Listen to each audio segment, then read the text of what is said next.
22 heures sur Akhbar al-Bled, bienvenue sur votre chaîne préférée. Khalida Toumi ou la mystérieuse affaire judiciaire qui a mis à nu la justice algérienne. Avant d'aborder ce dossier, n'oubliez pas de vous abonner à votre chaîne préférée Akhbar al-Bled et surtout n'oubliez pas de cliquer sur la cloche pour recevoir à chaque fois qu'il y a du nouveau sur la chaîne un bip, un signal qui vous avise qu'il y a une nouvelle vidéo et qui vous invite à y aller pour être les premiers à consulter. Bonsoir. La ministre de la Culture algérienne de 2002 à 2014, Khalida Toumi, est au cœur d'une véritable confusion judiciaire qui dévoile toutes les dérives irrationnelles du système algérien.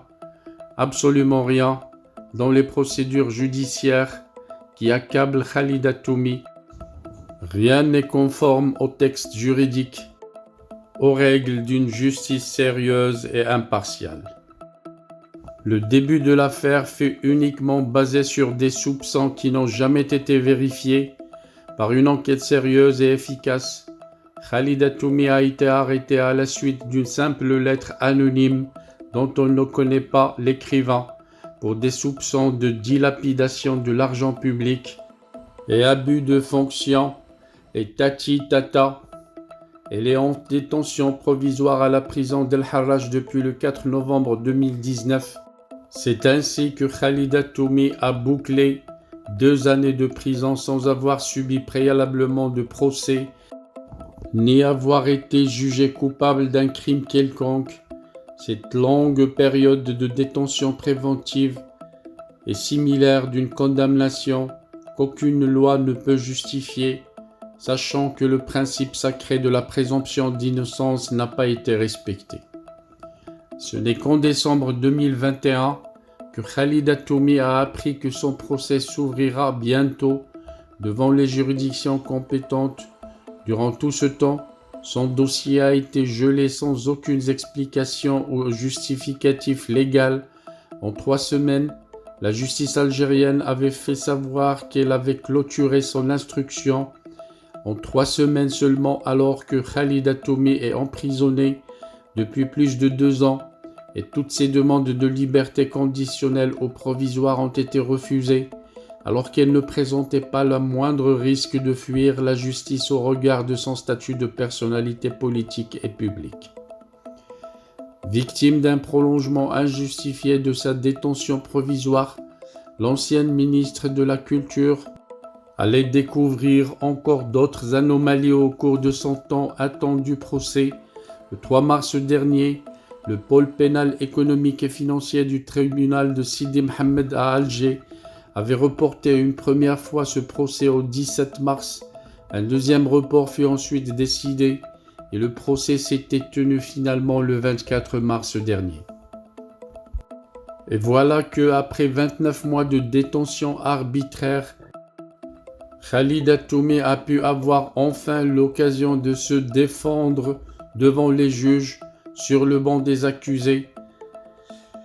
Khalida Toumi a retrouvé 2 de ses collaborateurs, l'ancien inspecteur général du ministère de la Culture, Abdelhamid Ben Blidia, détenu lui aussi, et l'ancien directeur de la culture de la wilaya de Tlemcen, Miloud Hakim, qui comparaissait libre. Pour inculper Khalida Toumi, la justice s'était appuyée sur 4 grands événements culturels organisés par l'État durant les années Bouteflika. 2007, Alger, capitale de la culture arabe. Le festival panafricain de 2009, Tlemcen, capitale de la culture islamique 2011, et le tournage avorté du film sur l'Amir Abdelkader. Khalida Toumi est accusée officiellement d'octroi d'indus avantages dans les marchés publics et d'abus de fonction en accomplissant un acte en violation de la loi dans le cadre de l'organisation de 3 manifestations culturelles, à savoir Alger, capitale de la culture arabe en 2007, le festival panafricain de 2009 et Tlemcen, capitale de la culture islamique en 2011, à quoi s'ajoute le financement du film sur l'émir Abdelkader et d'indus avantages qui auraient été accordés à l'actrice française Isabelle Adjani.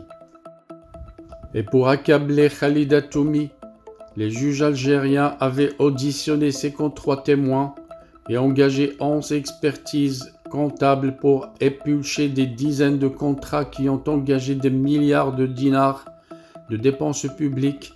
Sur 53 témoins, seuls 2 ont porté des accusations graves contre Khalida Toumi, oui, uniquement 2 sur 53 témoins.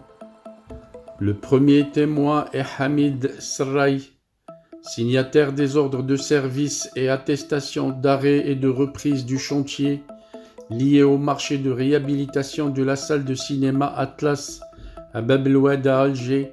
Il avait déclaré avoir été contraint par Madame Toumi de signer et que l'un des ODS a été paraphé à la salle d'Atlas, mais cette accusation s'appuie uniquement sur témoignage verbal et aucune preuve palpable n'a été concrètement avancée pour prouver l'intervention de l'ex-ministre de la Culture en faveur d'un intérêt tierce. D'ailleurs, Khalida Toumi et l'entrepreneur ayant été sélectionnés pour les travaux de la salle Atlas ont nié catégoriquement ces accusations devant le tribunal.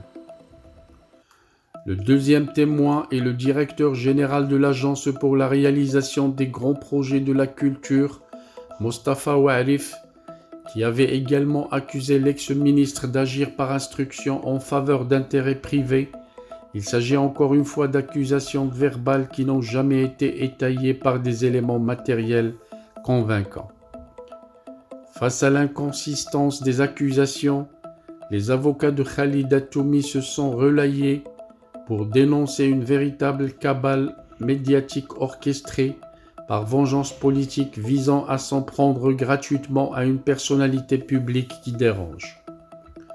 Dans les expertises réalisées à propos des projets culturels lancés à l'époque de Khalida Toumi, ressortent de nombreux éléments disculpant l'ex-ministre qui n'ont jamais été pris en considération par les magistrats algériens, preuve en est le dernier rapport d'expertise de l'Inspection générale des finances demandé par le magistrat conseiller de la Cour suprême concernant de présumées malversations dans la gestion de la manifestation Alger capitale de la culture arabe 2007, affirme clairement que Khalida Toumi avait une responsabilité très limitée dans la gestion financière de cet événement.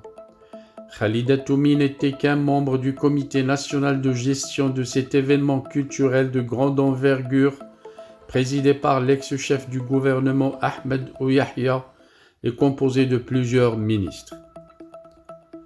Le commissaire de cet événement culturel était d'ailleurs autonome dans la gestion financière et disposait de ses propres services de contrôle financier. En 2007, la loi de finances complémentaire avait décidé de la création d'un compte spécial au niveau du Trésor public dédié entièrement à l'événement et mis à disposition du commissaire. L'ex-ministre de la Culture n'avait aucun regard sur la gestion de cet argent. L'ex-commissaire de cet événement était Kamal Bouchama et ce dernier vient d'être désigné sénateur au titre du tiers présidentiel par le président Abdelmjid le 16 mars dernier. Il n'a jamais été inquiété contrairement à Khalida Toumi.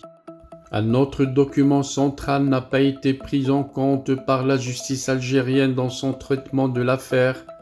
Il s'agit d'une note datée du 29 avril 2006, émanant de l'ancien ministre des Finances de l'époque, Mourad Mdelsi, qui avait autorisé le commissariat d'Alger capitale de la culture arabe 2007 de recourir au gré à gré simple pour avancer plus vite dans la préparation de la manifestation classée à l'époque comme une priorité nationale. Malgré tous ces faits limitant grandement la responsabilité de Khalida Toumi dans les faits de dilapidation de deniers publics qui lui ont été imputés, le procureur de la République près le pôle pénal économique et financier du tribunal de Sidi Mohamed à Alger a requis le 28 mars dernier une peine de 10 ans de prison ferme assortie d'une amende d'1 million de dinars à l'encontre de l'ancienne ministre de la Culture. Le verdict sera annoncé le 7 avril prochain, mais il est peu probable que la justice algérienne fasse preuve de bon sens, car sa politisation excessive et son instrumentalisation par les décideurs de la junte militaire ou les politiques gâchent toute lueur de lucidité au sein des tribunaux algériens.